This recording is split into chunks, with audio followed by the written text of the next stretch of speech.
انسان نہیں ہو سکتا. ٹھیک. اب آئیے رمضان کی ایک بڑی فضیلت اور اس کی خاتمے کی طرف میں چل رہا ہوں. 2-3 فضیلتیں باقی ہیں. ایک بڑی فضیلت اس کو سمجھنا بہت ضروری. وہ کیا ہے؟ رمضان کے مہینے میں یاد رکھیے ایک رات آتی ہے جس کا تذکرہ سورہ قدر سورہ نمبر 97 آیت نمبر 1 سے لے کر آگے اللہ نے فرمایا. اور نبی اکرم صلی اللہ علیہ وسلم نے اس حدیث میں جو ابن ماجہ کی آپ نے فرمایا کہا، انس بن مالک اس کے راوی ہے، صحابہ کو آپ نے رمضان سے پہلے جمع کیا. صحابہ جمع ہو گئے، کہا کہ سن لو ایک مہینہ تم پر اب آنے والا ہے، مطلب رمضان سے پہلے اعلان کیا، اور اس میں ایک ایسی رات ہے جو قدر اور منزلت امپورٹنس کے اعتبار سے اتنی زیادہ اہم ہے کہ 1000 مہینوں سے زیادہ افضل ہے، اور جس نے اس رات کو پا لیا اس نے تمام خیر کو پا لیا، اور جس نے اس رات کو چھوڑ دیا وہ بد نصیب رہا، اور بد نصیب سے ہی یہ رات چھین لی جاتی ہے. بد نصیب سے اللہ یہ رات چھین لیتا ہے، اس کو چانس اور موقع گولڈن آفر دیتا بھی نہیں ہے. تو جس نے اپنی زندگی میں شب قدر پائی اور اپنی مغفرت نہ کرا پایا، 1000 مہینے کا ثواب نہ پایا، وہ تو بہت ہی بیکار انسان رہا، بد نصیب رہا، بے نصیب رہا، اور جس کو کہیں پھوٹی قسمت رہی اس کی. یہ رات تو آپ سب پہلے اعلان کریں لوگوں کو جمع کر کے. اب ہمارے پاس اس رات کی کیا اہمیت ہے؟ میں آپ کے لیے نہیں کہہ رہا ہوں، ایک عمومی عام بات ہے. ورنہ آپ بولے اور فیض نے ہم کو بولے باہر نکلو، ٹھیک، اور باہر نکلنے کی ضرورت نہیں، آپ اڑ گئے تو مجھے بھاگ جانا پڑے گا یہاں سے، ٹھیک. تو اندازہ لگا اس رات کو ہم کیسے برباد کر دیں گے. سب سے پہلے تو اس رات کو ہم نے خاص کر لیا، اور وہ کیا ہے؟ 27.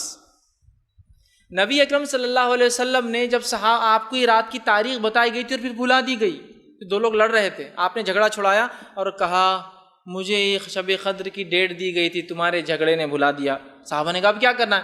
سال بھر میں ڈھونڈو جاؤ. صحابہ نے کہا پورے سال میں کتنا مشکل ہوگا؟ 355 چاند کے اعتبار سے 355 راتیں ناممکن. پھر آپ نے بعد میں کہا اسے رمضان کے مہینے میں ڈھونڈو، 1 مہینہ.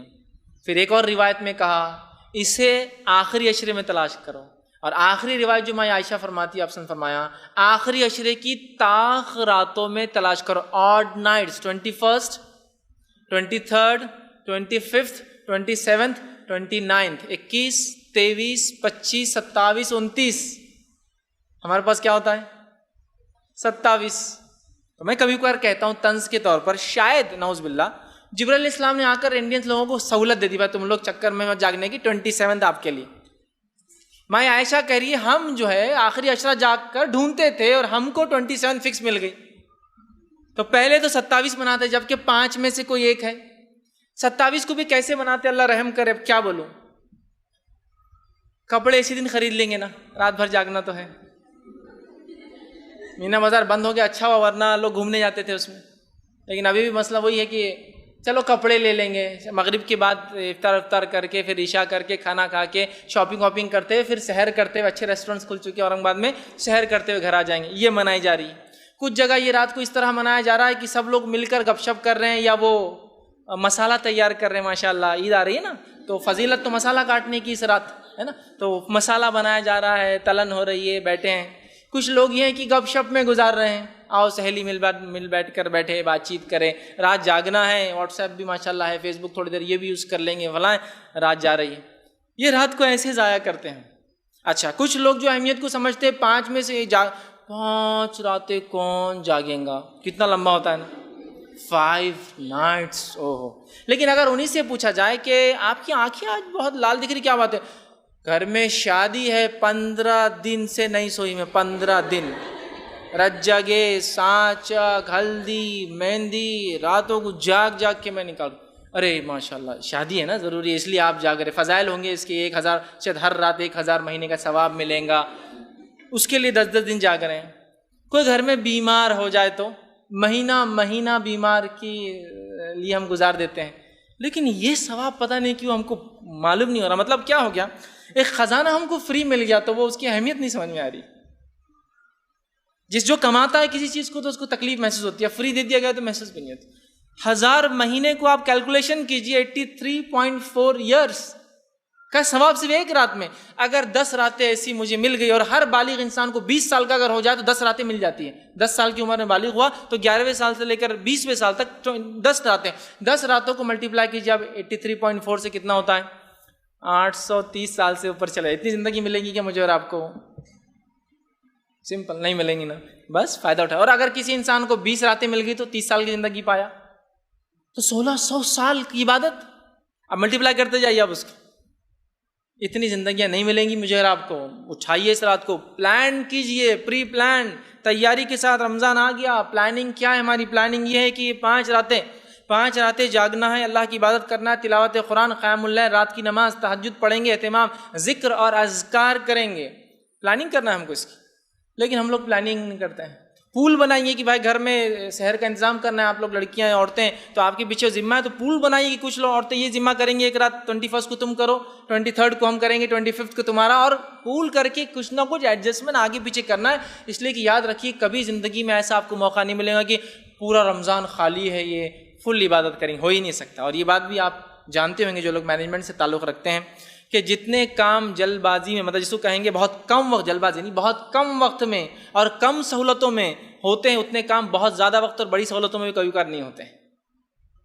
یہ انسٹیٹیوشن کا ڈیولپمنٹ دیکھیے، شروعاتی دور دیکھیے، اب دیکھیے سہولتیں زیادہ ہے، لیکن پھر بھی لوگ کہیں گے نہیں، جب جو کام ہونا آج نہیں ہو پاتا ہے، کیونکہ کوششیں الگ ہوتی ہے انسان کی سہولتیں کم ہونے سے. تو میں یہ کہنا چاہ رہا ہوں کہ ہم لوگ تو بزی رہیں گے ساری زندگی. آنکھ جب بند ہوں گی، شٹر ڈاؤن ہوگا، ملک الموت دکھ جائیں گے، تبھی شاید فری ہو پائیں گے، لیکن وہ موقع عبادت کرنے کا نہیں رہیں گا. تو گویا اس کو پلان کرنا ہے، چیزوں کو آگے پیچھے کرنا ہے. اسپیشل ٹائم کبھی نہیں ملے گا زندگی میں. جب میں ایجوکیشن کے دور میں تھا تو مجھے اچھا لگتا تھا کہ جو گرمی کے موسم آتا نا، اس میں رات میں ٹھنڈی ہوا چلتی، تو میں ایسا سوچتا تھا کہ کبھی میں کسی کے ساتھ بیٹھوں گا، دوستوں کے ساتھ باہر جاؤں گا، کبھی اپنے فارم ہاؤس پر جائیں گے ہم لوگ رات میں تاکہ انجوائے. لیکن سیمسٹر سے آ جا رہے تو کبھی فائنل ایگزام سے آ جا رہے تو نہیں کریں گے. پھر سوچے کہ نہیں اپن جب فری ہوں گے، لیکن زندگی نے آج تک موقع نہیں دیا کہ الگ سے آئی کچھ کرے. زندگی دیتی ہی نہیں ہے موقع کبھی بھی. مصروفیت انسان کی بڑھتے ہی جاتی. اس لیے حدیث میں ہے کہ خالی وقت کو غنیمت جان لو مصروفیت سے پہلے، جوانی کو غنیمت جان لو بڑھاپے سے پہلے، اور زندگی کو غنیمت جان لو موت سے پہلے. یہ اہم ہے. تو اب ایڈجسٹمنٹ کیجیے، بس کچھ نہیں، فری ٹائم کبھی نہیں ملے، ایڈجسٹمنٹس کرنا ہے آپ لوگوں کو. ٹھیک ہے. عورتیں خاص طور سے ان راتوں کو کیسے منائیں، میرا اس پہ پورا ایک عنوان ہے کہ شب قدر عورتیں کیسے منائیں ان کے مخصوص مسائل کے اعتبار سے. آپ اس کو ضرور دیکھیں نیٹ کے اوپر. بہرحال تو اس کو منانا ہے ہم کو، ہر کسی کو منانا، اور ہر کوئی منا سکتا ہے، ہر کوئی اس کا ثواب پا سکتا ہے، معلوم ہے. بہرحال تو اس رات کو مت چھوڑیے، پلان کر لیجیے، پکڑ لیجیے، جس کے تعلق سے اللہ نے اپنی کتاب میں، یہ تو رسول اللہ صلی اللہ علیہ وسلم کی گواہی اللہ نے اپنی کتاب میں دی اور فرمایا شب قدر کے تعلق سے انا انزلناہ فی لیلۃ القدر، ہم نے اتارا اس قرآن کو لیلۃ القدر میں. وما ادراک ما لیلۃ القدر، اے مسلمانوں کیا چیز ہے جو تمہیں سمجھائیں گے لیلۃ القدر کیا ہے. لیلۃ القدر خیر من الف شہر، لیلۃ القدر اتنا جان لو تمہاری سمجھ کے اعتبار سے، تم پورا تو نہیں سمجھو گے لیکن اتنا تو سمجھ لو 1000 مہینوں سے افضل ہے، بہت افضل ہے. اور اس رات کو قدر اس لیے بھی کہا جاتا ہے چونکہ آگے قرآن نے کہا تنزل الملائکۃ والروح، اترتے اس رات جبرائیل اور فرشتے. تو مفسرین لکھتے ہیں کہ اس رات اتنے فرشتے اترتے ہیں کہ زمین بھر جاتی، اس لیے اس کو قدر کہا جاتا ہے، اور زمین کو آکیپائی کر لیتے ہیں. بہت اہم رات ہے. اور رات کب سے شروع ہوتی ہے؟ مغرب سے. مغرب سے لے کر فجر کے شروع ہونے تک. اور الحمدللہ ابھی اس وقت 10 گھنٹے تقریباً ملتے ہیں ہم کو. ابھی جو ماحول چل رہا ہے 7 بجے 7:15 کو مغرب ہو رہی ہے، اور فجر جو ہے ہو رہی ہے. 10 گھنٹے کی رات، اس میں تلاوت، نماز 2 تو فرض آ جائیں گی، مغرب اور عشاء، اس کے علاوہ تہجد، قیام اللیل جس کو کہیے، اس کے بعد ذکر و اذکار، اور اس کی مخصوص دعائیں بھی جو اس رات کرنی چاہیے. ضرور اس کا ہم اہتمام کریں.